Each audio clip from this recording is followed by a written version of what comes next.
Is the front office truly convinced that a patchwork solution is enough to hold the dam from bursting?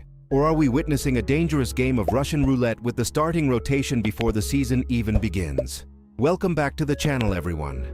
We need to have a very serious, deep dive conversation about the reality of the Philadelphia Phillies' current strategy, because what happened on Wednesday has left a lot of us scratching our heads and checking the panic meter.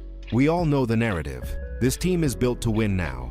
The window is open, the stars are paid, and the expectations are World Series or bust. But championships aren't won on the backs of the superstars alone. They are won by the guys who step up when disaster strikes.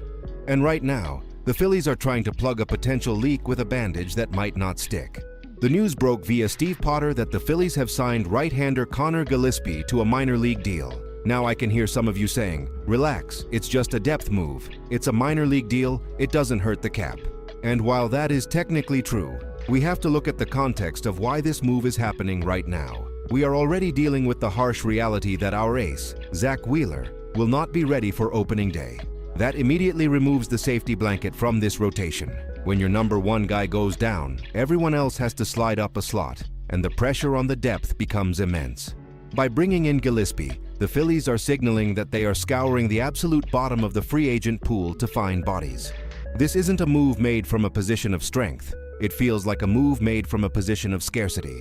The emotional roller coaster of spring training is usually reserved for roster battles and breakout stars. But right now, there is an undercurrent of anxiety in Clearwater. We are looking at a rotation that, while elite on paper, is one bad step away from relying on unproven or previously unsuccessful arms. Is this really the all-in approach we were promised? To truly understand the skepticism surrounding this signing, we have to strip away the minor league deal label and look at the player himself, and more importantly, his recent history. This isn't about being mean-spirited, it's about analyzing the data to see if this puzzle piece actually fits. Connor Gillispie is 28 years old. In baseball years, for a guy who hasn't established himself, that is getting late in the day.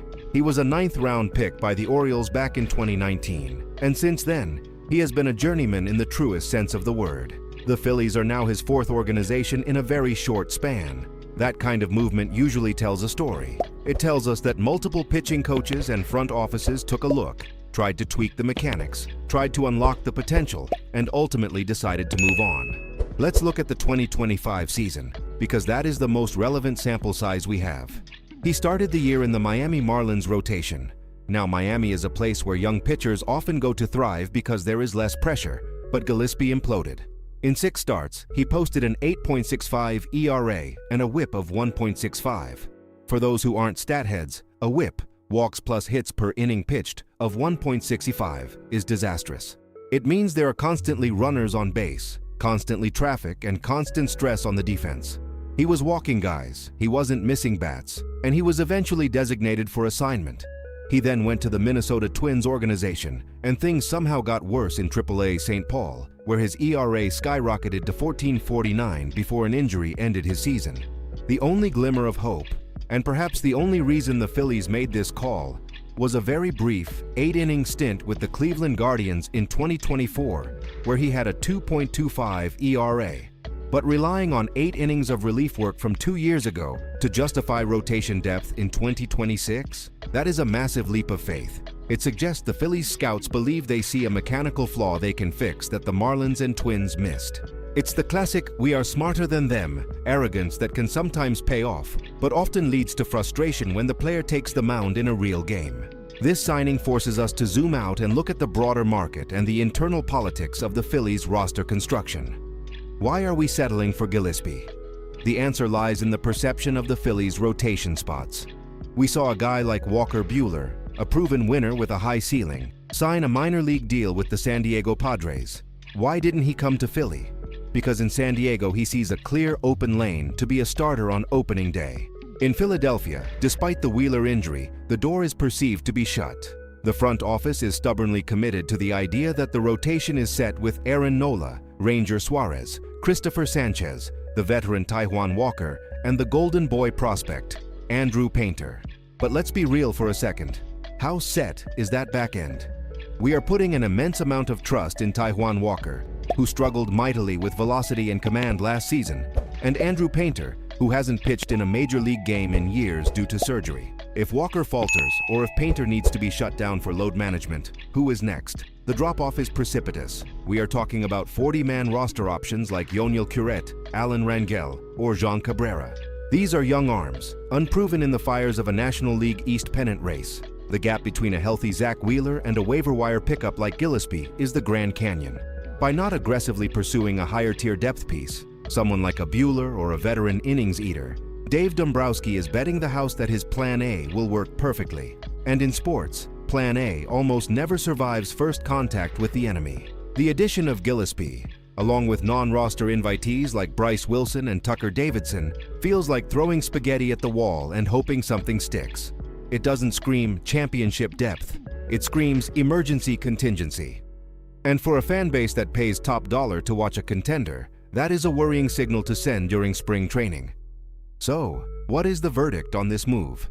Ultimately, the signing of Connor Gillispie is a low-risk financial transaction that carries a high-risk emotional weight for the fan base. It serves as a stark reminder that the Phillies are not as invincible as we might hope. It highlights the fragility of pitching depth across the league, but specifically here in Philadelphia. If Gillispie never makes it out of AAA Lehigh Valley, then no harm, no foul.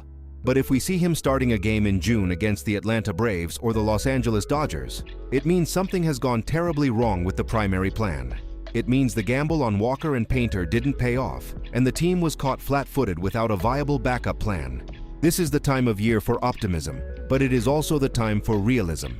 The Phillies have one of the best rosters in baseball, but a chain is only as strong as its weakest link. Right now, that link is the depth behind the starting five. Dave Dombrowski has built a reputation on making big moves and pushing chips into the center of the table. But this offseason has felt different. It has felt cautious. Is caution the right strategy when you are this close to a ring? I want to turn this over to you, the heartbeat of this franchise. Are you comfortable with Connor Gillispie being the next man up?